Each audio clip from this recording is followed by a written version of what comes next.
ایک درویش ہوتے تھے صوفی عبداللہ صاحب رحمۃ اللہ علیہ، بڑے اللہ والے تھے، درویش تھے، اللہ سے مانگتے تھے، اللہ دے دیتا تھا۔ تو مجھے ان کے ایک شاگرد نے بتایا، اردو بازار لاہور میں ہوتے تھے، کہنے لگے کہ میں ایک دفعہ گیا تو مجھ سے فرمانے لگے کہ میرے سارے کے سارے طالب علم استاد جمع ہو کے آ گئے کہ ہمارے جو ہے وہ ہمارے راشن نہیں، کھانا پینا کچھ نہیں، تنخواہیں نہیں ملی، سب چیز ختم ہو چکی ہے، تو اب ہمیں اجازت دے دیں، آپ کے پاس تو ہے نہیں۔ اچھا فرمایا مجھے چند دن دے دو، جتنے اور دن صبر کر لیا، چند دن مجھے دے دو۔ تو فرمایا پھر بیٹھ گئے مصلی، اور جو سورۃ فاتحہ پڑھی نا جب آتے تھے نا، ایاک نعبد و ایاک نستعین، اس کو جو وجدانی کیفیت کے ساتھ دل کی گہرائیوں اندر کے درد کے ساتھ پکارتے تھے، اتنا درد، اتنا غم، اتنا درد، اتنا غم جو پکارتے تھے کہ ایسے محسوس ہوتا تھا کہ زمین ساری کی ساری ہل رہی اور ہر طرف ایک نظام چل رہا ہے۔ اور جب پھر اس صورت کو پورا کرتے تھے، پھر سورۃ فاتحہ پڑھتے تھے، اور جب پہنچتے تھے ایاک نعبد و ایاک نستعین، پھر ایسے ہی جو ہے اس کو دہراتے تھے۔ پر بات یہ ہے وہ دعا پڑھتے نہیں تھے، مانگتے تھے۔ ایک ہے دعاؤں کا پڑھنا، ایک ہے دعاؤں کا مانگنا۔ وہ دعا پڑھتے نہیں تھے، مانگتے تھے، اور اللہ مانگنے والے کو دیتا بھی ہے، اللہ مانگنے والے کو عطا بھی کرتا ہے، اور اللہ کی رحمت مانگنے والے کے ساتھ سدا رہتی ہے، ہمیشہ رہتی۔ وہ دعا پڑھتے نہیں تھے، مانگتے تھے۔ بس کہا کہ ایسے مانگے، ایسا مانگا، ایسا مانگا کہ اللہ پاک کو ترس آیا۔ چند ہی دنوں میں فرمایا اللہ نے دکھایا کہ یہ دیگ ہے سونے کی بھری ہوئی ہے، اور میں نے آپ کے حوالے کر دی، اور تھوڑا سی ایسی جگہ ہٹائی تو وہ دیگ نکل آئی۔ تو فرمایا پھر مٹھیاں سونے کی بھر بھر کے دیتے تھے، اور کہتے تھے اس کو حسب ضرورت خرچ کرنا، خیال کرنا، کہیں فضول خرچی نہ کرنا، اسراف نہ کرنا، اللہ کے خزانے ہیں اور برکت والے ہیں، کہ اللہ ناراض ہو کے چھین نہ لے، کہ اللہ ناراض ہو کے چھین نہ لے۔ کہ میں چاہتا ہوں میری 7 نسلوں میں رزق ختم نہ ہو، جو مہنگائی اور حالات اور پریشانیاں میں دیکھ رہا ہوں۔ کوئی ہے عمل؟ میں کہا بالکل ہے۔ میں نے کہا روزانہ 40 منٹ بیٹھ، 40 منٹ صبح دوپہر شام، جو تیری تنہائی کا وقت ہو، 40 منٹ کوئی ایسا بیٹھ 40 منٹ اس انداز سے مصلی پہ، کہیں بستر میں، کہیں ایسی جگہ جہاں سوئے نہیں، اور بس صرف ایک بار سورۃ فاتحہ پڑھ، اور اس کے بعد ایاک نعبد و ایاک نستعین کو دوہرا۔ جاگ رہے ہیں؟ دیکھتے رہیں، مجھے دیکھتے رہیں، میں آپ کو دیکھتا رہوں۔ آپ اللہ کے اور اس کے حبیب کے مہمان ہیں، آپ کو دیکھنا بھی ثواب ہے، آپ کو دیکھنا بھی ثواب ہے۔ تو میں نے اس سے عرض کیا کہ بس اس کو وجدان سے پڑھو، ایسے پڑھ کے رونگٹے کھڑے ہو جائیں، آنسو بہنے لگ جائیں، دل کے اندر کا درد اور دل کا اندر کا غم، اور اللہ کے سامنے حاضری، استحضار، اور یہ کیفیتیں تیری ہوں کہ بس اس کے علاوہ کوئی مجھے یاد نہ رہے۔ اس درد سے پڑھو صرف 40 منٹ۔ 40 کی عدد کے ساتھ کائنات کے رازوں کا بڑا تعلق ہے۔ 40 کا جو عدد ہوتا ہے، بس 40 کے عدد کے ساتھ پڑھ، اور بہت توجہ سے پڑھ، اور بہت دھیان سے پڑھ، بہت توجہ سے، روز پڑھ۔ مجھ سے کہنے لگا کتنے دن پڑھوں؟ تو میں نے اس سے کہا مجھ سے یہ دن نہ پوچھ، تیرا دل خود بولے گا، دل خود بولے۔ کیا بولے؟ دل خود بولے، اور دل اندر بولے کہ اللہ پاک جل شانہ نے نسلوں کے لیے رزق کی عزت، دولت، برکت کے فیصلے کر دی۔ بس دل بولے۔ کتنے دیر کر؟ اب یہ تیری اپنے مانگنے میں ہے، اب یہ تیری اپنے مانگنے میں ہے۔ مانگنے میں کمی ہے تو دل نہیں بولے گا، اگر مانگے گا تو پتہ نہیں دنوں میں یا ہفتوں میں، جتنے میں دنوں میں فیصلہ ہو جائے گا۔ فیصلہ ہو جائے گا۔ اور فرمایا اگر یہ کوئی بندہ کر لے، اللہ نسلوں کا رزق اللہ سے منوا لے۔ اور میں نے اس سے کہا خیال کرنا، رزق کے روحانی ساتھ منوانا، رزق کے روحانی ساتھ منوانا، رزق کے روحانی ساتھ منوانا، ورنہ دولت مال چیزیں مل جائے گی جس کے بارے میں کہا جاتا ہے کہ بعض بندے ایسے ہوتے ہیں اللہ پاک ان سے لقمے نہیں چھینتا، سجدے چھین لیتا ہے۔ اللہ ان سے لقمے نہیں چھینتا، کیوں؟ رزق جسمانی دوسرے لفظوں میں مل رہا ہے، اور رزق روحانی اللہ چھین لیتا ہے۔ یہ جو آج آپ بیٹھے ہیں تسبیح خانے میں اور میں بیٹھا ہوں، یہ ہم روحانی دسترخوان پہ بیٹھے ہیں۔ یہ بہت بڑا دسترخوان لگا ہوا ہے، یہ دسترخوان ہے۔ سنا ہے در یار پہ بڑی دھوم ہے، سنا ہے در یار پہ بڑی دھوم ہے، وہاں عاشقوں کا ہجوم ہے۔ یہ روحانی دسترخوان ہے، میں بھی خود محتاج ہوں۔ یہ روحانی دسترخوان ہے۔ تو میں نے اس سے عرض کیا کہ ایک دسترخوان نہیں مانگنا، دونوں مانگنا، رزق روحانی بھی اور رزق جسمانی تو اس کو بھی ملتا ہے جس کو کلمہ نصیب نہیں ہوا، رزق جسمانی تو اس کو ہی ملتا ہے جس کو کملی والی کی غلامی نصیب نہیں ہوئی، رزق جسمانی تو اس کو ہی ملتا ہے جس کے ماتھے پہ شقاوت لکھی ہے، رزق جسمانی تو اس کو ملتا ہے جو اللہ کا نافرمان ہے، رزق جسمانی تو اس کو ملتا ہے جو اللہ کے وجود کا انکار کرتا ہے، رزق جسمانی تو اس کو ہی ملتا ہے جو آخرت اور قبر کا انکار کرتا ہے، رزق جسمانی تو اس کو ملتا ہے جو جنات اور برزخ کا انکار کرتا ہے، رزق جسمانی تو اس کو ملتا ہے جو خود کملی والی کی نبوت کا انکار کرتا ہے۔ وہ تو بے بہا لوگ ہیں، ان کو ملتا ہے، پر تجھے بھی صرف رزق جسمانی ملا اور اللہ سے یہ منوا لیا، نہ یہ نہ منوانا، اللہ سے کہنا ہے اللہ رزق روحانی بھی دے اور رزق جسمانی بھی دے، دو رزق کٹھے عطا فرما۔ کون سا رزق؟ رزق اور رزق جسمانی بھی دے۔ کہیں ایسا نہ ہو کہ میری نسلوں میں صرف مال دولت و چیزیں ہوں اور تیرا نام اور تیرے حبیب کا نام نہ ہو، تیرا نام اور تیرے کملی والے کا نام نہ ہو، تیرا نام اور تیرے دوستوں کا نام نہ ہو، تیرا نام اور تیری آل و اصحاب کا نام نہ ہو۔ کہیں ایسا نہ ہو میں محروم ہو جاؤں، مجھے آل اور محمد اور آل محمد اور اصحاب محمد کی نسبتیں یہ بھی ساتھ عطا کیے رکھ۔ میں نے اس سے کہا کہ دو چیزیں مانگنا۔ اچھا، قدرت کا نظام ہے تو دیوانے بھی ہوتے ہیں، یقین والے ہوتے ہیں، آپ جیسے آپ مخلص بیٹھے ہیں، اور پوری دنیا میں ہمارے ساتھ اس وقت مخلص بیٹھے ہیں جو ہماری آج کی محفل میں شریک ہیں، ہوتے ہیں دیوانے۔ اس نے یقین سے پڑھنا شروع کر دیا، مجھ سے کہنے لگا ایک وقت ایک جگہ ہو بہت بہتر۔ میں نے اس سے کہا، میں نے کہا پھر بھی اگر ایک وقت ایک جگہ میسر نہ بھی ہو تو اگر عمل کسی وقت چوک جائے، عمل کی جگہ چوک جائے، عمل کا وقت چوک جائے، مجبوری میں نہ ہو تو بہتر ہے، پر توجہ نہ چوکے، دھیان نہ جائے، استحضار نہ جائے، یقین نہ جائے، اور سچا یقین ہو، سچا یقین کہ میرا اللہ خود کہتا ہے یہ مانگنا بھی تو اسی نے دیا ہے نا، اسی نے مانگنا دیا ہے۔ جب اس کریم نے مانگنا ہی خود دیا ہے تو عطا بھی خود کرے گا۔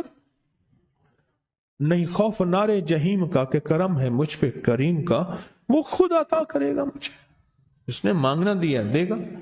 یقین ہو ایسا ایسا ایسا ایسا، اتنا زبردست یقین ہو، اتنا یقین ہو اللہ کے ملنے پہ اور اللہ کے مانگنے پہ، اتنا یقین ہو کہ گمان اور خیال سے بالا تر یقین ہو، بہت زیادہ یقین ہو۔ یاد رکھیے گا میری بات، میری طرف دیکھتے رہیں، یاد رکھیے گا جس کو ملا ہے یقین کی طاقت میں ملا ہے، اور جس سے چھنا ہے بے یقینی نے اس سے سب کچھ چھین لیا، بے یقینی نے اس سے سب کچھ چھین لیا۔ جس کو ملا ہے یقین کی طاقت سے ملا ہے، یقین ہو کہ میں کر رہا ہوں اور اللہ مجھے دے دے گا۔ کہا کہ کیسا یقین ہو؟ کہا جیسے بکری کے تھن دودھ سے بھرے ہوئے اور میں کہوں کہ میرے ہاتھ سے دباؤں گا اور دودھ نکلے گا، اس سے زیادہ یقین۔ اور کہا کس سے زیادہ یقین؟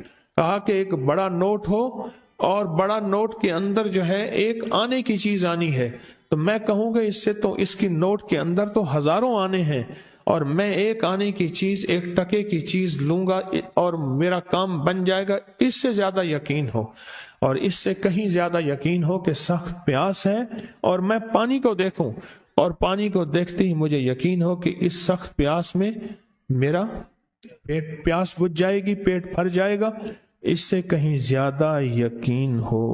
میں پھر بھی یقین کو نہیں سمجھا سکا، علم بھی محدود ہے، الفاظ بھی میرے پاس محدود ہیں، اس سے کہیں زیادہ یقین ہو، اس سے کہیں زیادہ یقین ہو، اور بہت زیادہ یقین ہو، اتنا یقین ہو۔ کیا خیال ہے؟ آپ چاہیں گے اپنی نسلوں کے لیے بخت، رزق، نصیب اور مقدر منوا لیں؟ کیا خیال ہے؟ وہ بڑا کریم ہے۔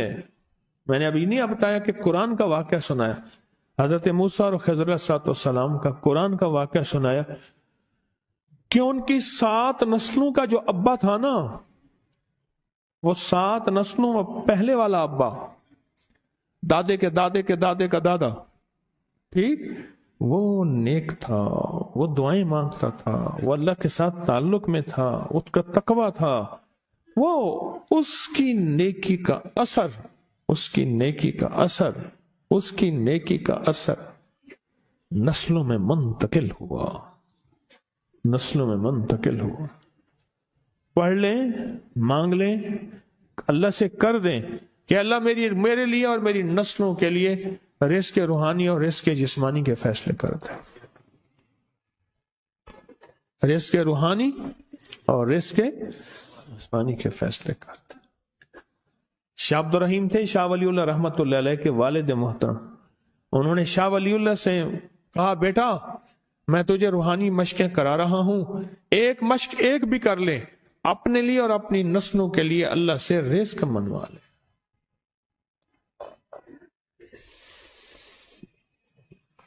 اللہ سے رزق منوا لے، اللہ سے رزق منوا لے۔ تو پوچھا کہ حضرت میں رزق کیسے منواؤں؟ وہ میں کہ کچھ وقت ایسا نکالا کر، ایسا وقت نکالا کر 2 گھڑی اور 3 گھڑی کا، ایک ساتھ 2 گھڑی اور 3 گھڑی، ایک ساتھ تقریباً 21 منٹ کی ہوتی ہے، تقریباً 21 منٹ کی، 2 ساتیں مل جائیں تو 40 منٹ بنتے ہیں، تو ایک ساتھ 2 ساتھ 3 ساتھ کی گھڑی میں کہ بیٹھ کے نا سورت فاتحہ اور اس میں ایاک نعبد و ایاک نستعین کا تکرار اور استحضار کیا کر، اور ایسا کیا کر تیری آنسوں بہیں، تیرا دل روئے، تیری آنکھیں روئیں، تیرا تیرے رونگٹے کھڑے ہوں اور رواں رواں، اور اس کے اندر سے تیرا پل پل، تیرا من، تیرا جذبہ، تیری سوچیں بولیں، کیا بولے؟ ایاک نعبد و ایاک نستعین۔ تو ایک میلہ تھا اللہ کے نیک بندوں کا، تو اس میں 70 اولیاء جمع ہوئے، 70 اولیاء جمع ہوئے۔ ہر اللہ کے ولی نے کہا کہ آپ کوئی ایسا وظیفہ بتائیں، ایسی تسبیح بتائیں، ایسا ذکر بتائیں جو اللہ کے عرش کو ہلائے اور جو اللہ کی ذات کو متوجہ کر دے، جو اللہ کے تعلق کو نصیب کر دے، کوئی ایسا ذکر، کوئی ایسی تسبیح بتائیں۔ فرمایا سب نے بتایا کہ سورت فاتحہ ہے، اور اب سب سے پوچھا سورت فاتحہ میں کوئی ایسا جز بتائیں جو سورت فاتحہ کا دل ہو۔ سورت یاسین قرآن کا دل، لیکن سورت یاسین کا دل سلام قولا من رب الرحیم۔ ہر سورت کے اندر اللہ پاک نے کچھ نعمتیں، کچھ نکتے رکھے ہیں، تو فرمایا سورت فاتحہ کا دل۔ تو میلے میں جتنے بھی اولیاء 70 بیٹھے تھے، سب نے کہا کہ اگر سورت فاتحہ کا دل پانا ہے تو وہ صرف کیا ہے؟ ایاک نعبد و ایاک نستعین۔ اس کا مفہوم عام سادہ سے یہ ہے کہ مولا غلامی تیری، در کسی اور کا۔ جب غلام تیرے ہیں، منگتے تیرے ہیں، بھکاری تیرے ہیں، محتاج تیرے ہیں، پھر در بھی تیرا ہے، پھر در بھی تیرا ہے اور کسی کا در مولا نہیں ہے، پھر در بھی تیرا ہے، تیرے در کے ہم محتاج، تیرے بر کے ہم غلام ہیں۔ تو میں نے اس سے کہا کہ یہ وظیفہ کر، سارا دن پڑھی یا کنا بدو، اور کام بھی کرتا رہے، وضو بے وضو چلتا بھی رہے، یہ پڑھتا بھی رہے، پڑھتا بھی رہے، پڑھتا بھی رہے، چند دن چند ہفتے یہ عمل کر، بس رات سوتے ہوئے سورۃ فاتحہ پوری کر 40ویں، اور پھر درود پاک پڑھتے پڑھتے سو جا۔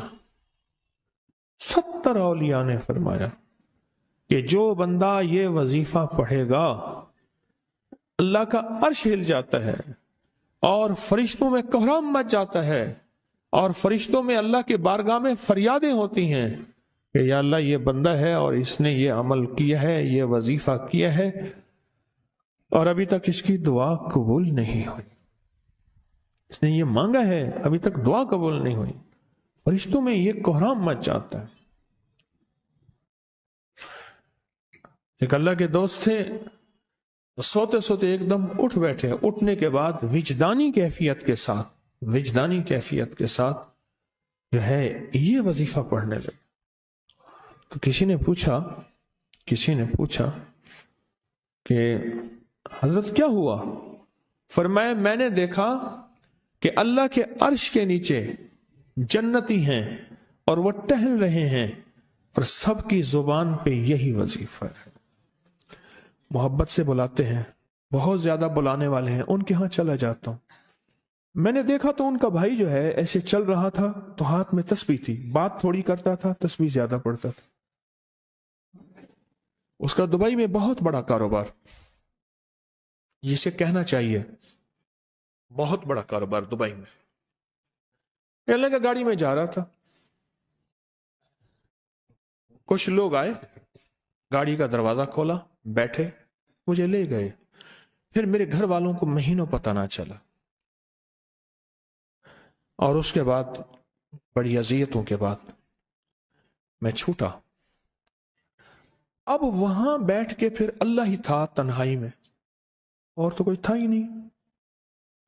کہا کہ وہ اللہ سے ذکر کرنے اور باتیں کرنے کی ایسی کوئی مجھے عادت سی پڑ گئی ہے، اب لوگ مجھے کہتے ہیں کہ آپ جیل کی اذیتوں کی وجہ سے خاموش ہو گئے ہیں، میں لوگوں کو لاکھ کہتا ہوں، نہیں، وہ مانتے نہیں۔ جیسے نا بندہ کوئی غم کی وجہ سے بعض اوقات نا چپ ہو جاتا ہے، وہ کیوں کہتے ہیں؟ اسے چپ لگ گئی ہے، خاموش ہو گیا ہے۔ کہا کہ میں لوگوں کو کہتا ہوں نہیں، میں جیل کی وجہ سے خاموش نہیں ہوں، اس قید نے، اس جیل نے میرے اوپر جو آزمائش بھیجی ہے، اس قید نے اور جیل نے میرے اوپر جو آزمائش بھیجی ہے، اور میں پھر وہاں ذکر کا عادی بنا، دعاؤں کا عادی بنا، تسبیح کا عادی بنا، اعمال کا عادی بنا، اور وہ عادت سی پڑ گئی ہے، اور وہ عادت سی ایسی پڑی ہے کہ بس سارا دن اب اسی میں لگا رہتا ہوں، سارا دن اب اسی ذکر میں اور اسی یاد میں لگا رہتا ہوں۔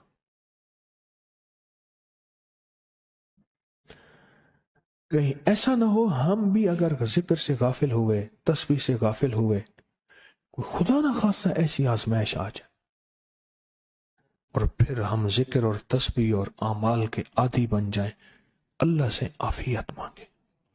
اور اگر ہماری زبانوں پہ تسبیح ذکر آ گیا ہے عافیت کے دنوں میں، تو سمجھ لیں یہ اس کی عطا ہے، یہ اس کی نعمت ہے، یہ اس کی کریمی ہے، یہ اس کا فضل ہے، اس نے بہت بڑی آزمائش سے پہلے ہمارے اوپر اتنا کرم کر دیا، اس کا بہت بڑا کرم ہے۔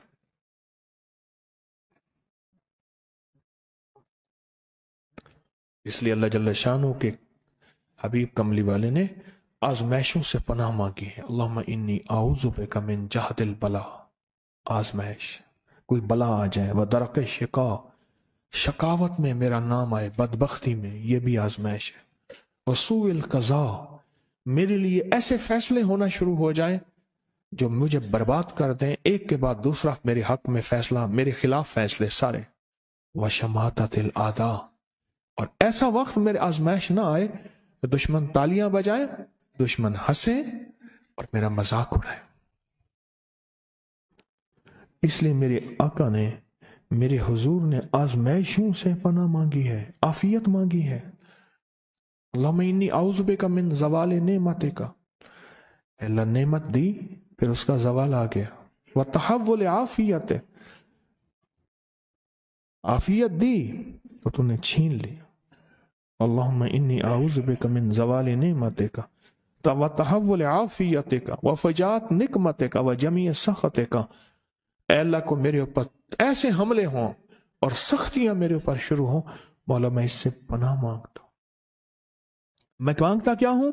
ربنا آتنا فی الدنیا حسنۃ، اس سے دنیا کا بہترین پیکج مانگتا ہوں. وفی الآخرۃ حسنۃ، تو سے آخرت کا بہترین پیکج، شاندار، لاجواب، بہترین. ہاں، آزمائشیں، مصیبتیں، تکلیفیں، حوادث، حادثات، ناکامیاں، بیماریاں، پریشانیاں میں نہیں مانگتا مولا. اللہم انی اعوذ بک من الہم والحزن. ہم کہتے ہیں ٹینشن کو، انزائٹی کو، اسٹریس کو، ڈپریشن کو. اندر غم ہے، باہر پتہ ہی نہیں، اس کو ہم کہتے ہیں. اور حزن کہتے ہیں جس پہ ہائے ہائے ہو.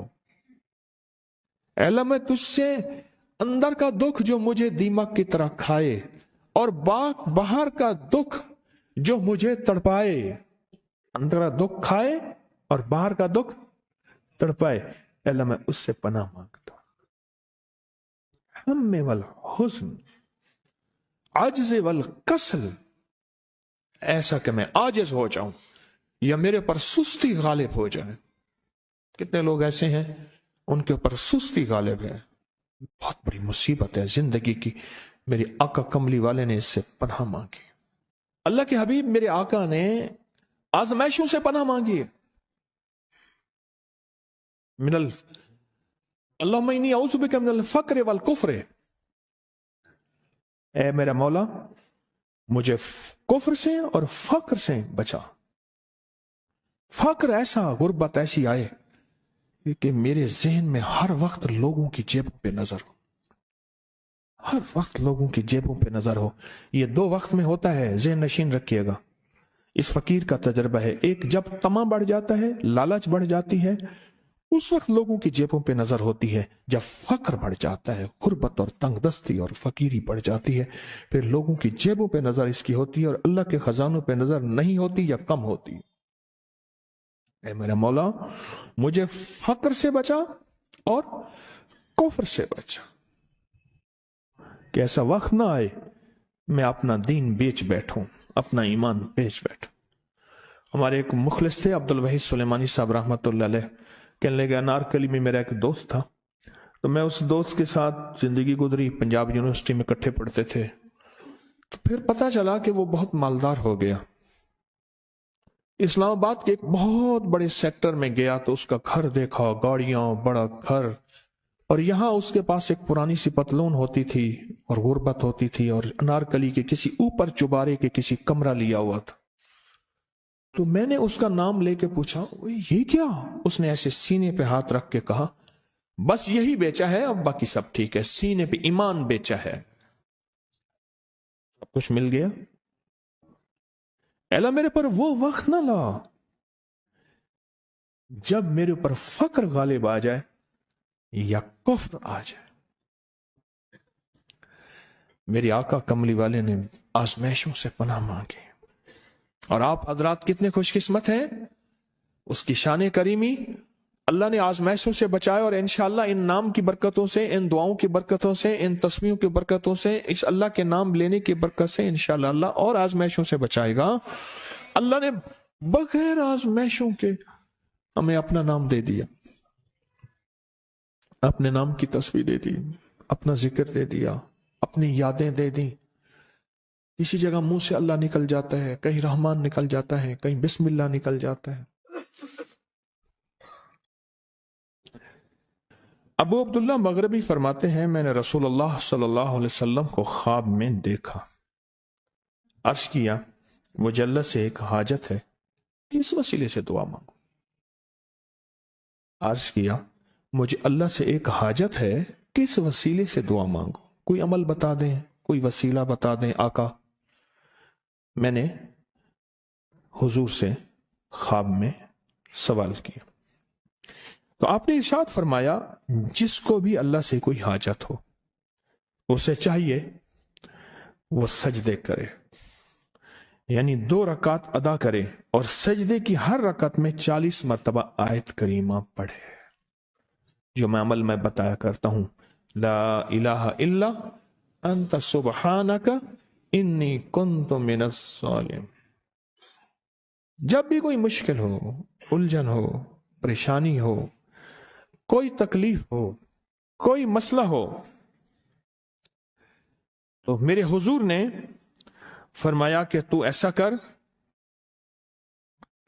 تو ایسا کر، تو کیا کر، تو نفل پڑھ، ہر رکعت میں سبحان ربی الاعلیٰ کے بعد 40 مرتبہ آیت کریمہ پڑھ، اور پڑھ ایسے ڈوب ڈوب کے، مانگ مانگ کے، گڑ گڑا کے، بھکاری محتاج سائل اور منگتا بن کے پڑھ۔ اور حدیث میں آیا کہ کوئی مصیبت زدہ اس کو نہیں پڑھتا جس کی مصیبت دور نہیں ہوتی۔ آیت کریمہ کو فرمایا کوئی مصیبت زدہ اگر پڑھ لے اس کی مصیبت دور ہوتی ہے۔ اور ایک اور حدیث میں ہے کہ کبھی ایسا نہیں ہوا کہ کسی مسلمان آدمی نے کسی چیز کے لیے اسے پڑھا ہو اور اس کی دعا قبول نہ ہوئی ہو، اور اس کو ترمذی اور نسائی نے روایت کیا ہے۔ میرے آقا فرماتے ہیں کہ میں جب شب معراج میں میرا ایک شخص پر گزر ہوا جو نور عرش میں چھپا ہوا تھا، عرش کے نور میں اتنا ڈوب